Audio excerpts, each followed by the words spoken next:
So it's very easy to deploy our scanner. And actually you can see that it has zero cost on deployment, because if you have, for example, a machine that run 100 virtual machine on that, normally you have to install 100 malware scanner inside each virtual machine. But now you don't need to do that, because you just run one scanner outside. So you have zero cost deployment advantage. Yeah, so about implementing eKimono, as I said, we use a service provided by the below framework, Quynh, and you can access to all the OS objects inside the memory. And after we have all those objects, we perform many tactics to detect malware. First one, we use a method named baseline detection. So the idea is that you create a baseline when you know that the system is clean. And after that, in the future, if you want to detect the malware inside the virtual machine, you scan the virtual machine and you compare the result with the baseline. And if you see something not in the baseline, you can report.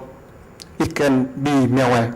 So you can see that you need to define baseline for the clean system. You can have baseline about the kernel module, about system code, about processes, about connection network, and something. Besides baseline detection, we have another detection method named cross-view detection. And the idea is that usually when the attacker installs the rootkit inside your system, the rootkit will try to modify your view, so you don't see the rootkit anymore. But usually the rootkit is not perfect, so if the rootkit modifies something and you don't see that anymore, but you can see that from another view, and you can still see that information.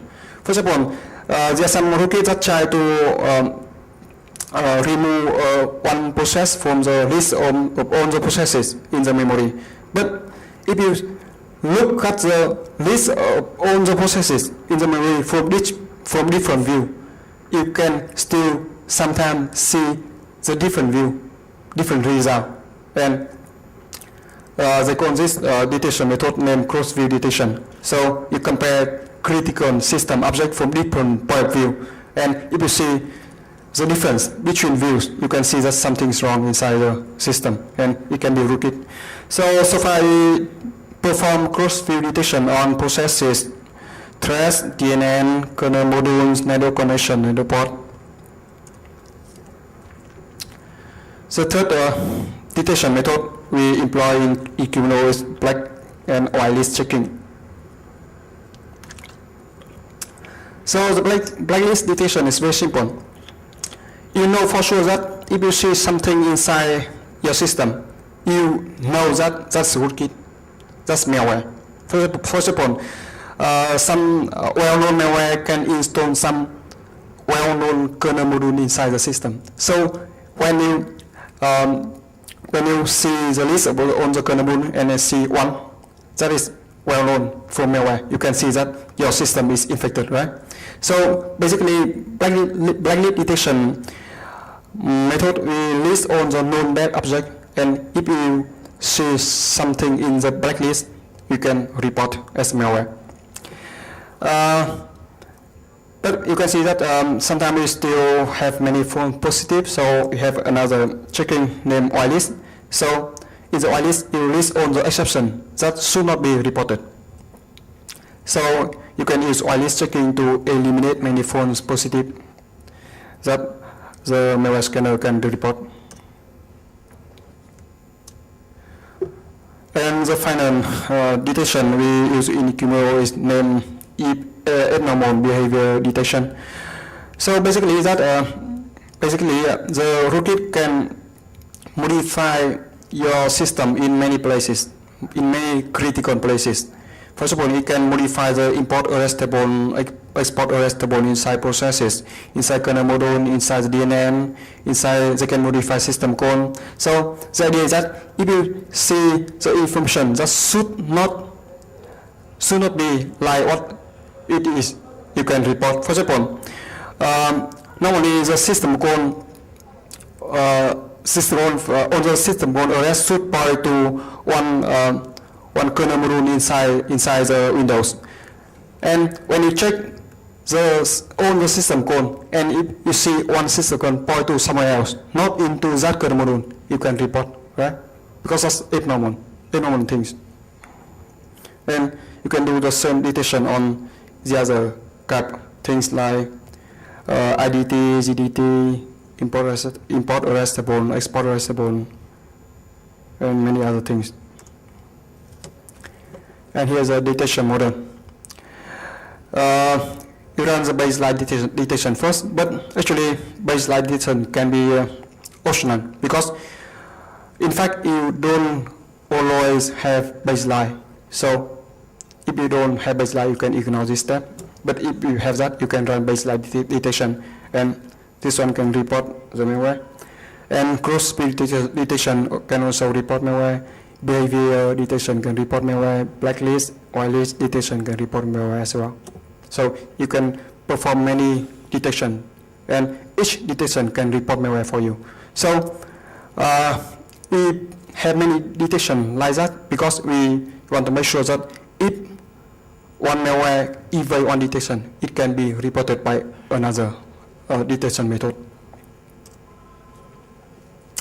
Yeah, that's about the architecture, design, implementation of eKimono.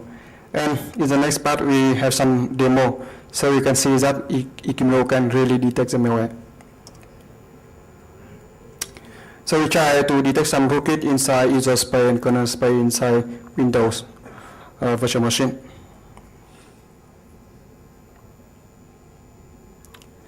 Yeah, at first we have some screenshots here, some screenshots, so you can see that our scanner can detect malware. For example,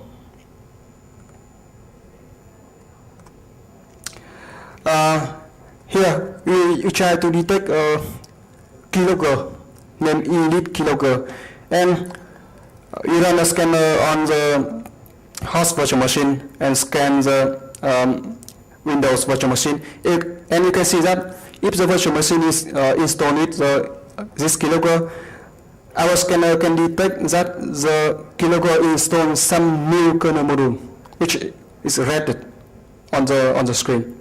It installed 3 new kernel modules into your Windows system. And after that, this keylogger modifies 3 system code. You can see that at the bottom. It modifies anti-create key, anti-enumerate key, and anti-open key, 3 system code. The other rootkit is named Futu rootkit. And when we run the scanner on the virtual machine, you can see that when the virtual machine is infected by Futu rootkit, you can see from outside that this rootkit tries to hide one process, which is iExplorer.exe on the screen. And we detect this hidden process from performing cross-view checking. And you can see that this rootkit also installed one kernel module named msdirectx.zip into the system.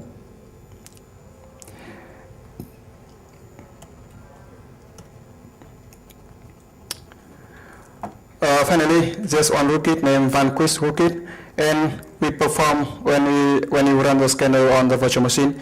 You can see that this rootkit patches many imported functions inside services.exe. You can see the red line, and it also patches many imported functions inside svhost.exe. And there are a lot more modification. It tries to patch explorer.exe, so you cannot use explorer to find the Vanquish rootkit, which is installed in the file system. Yeah, that's it. You can see that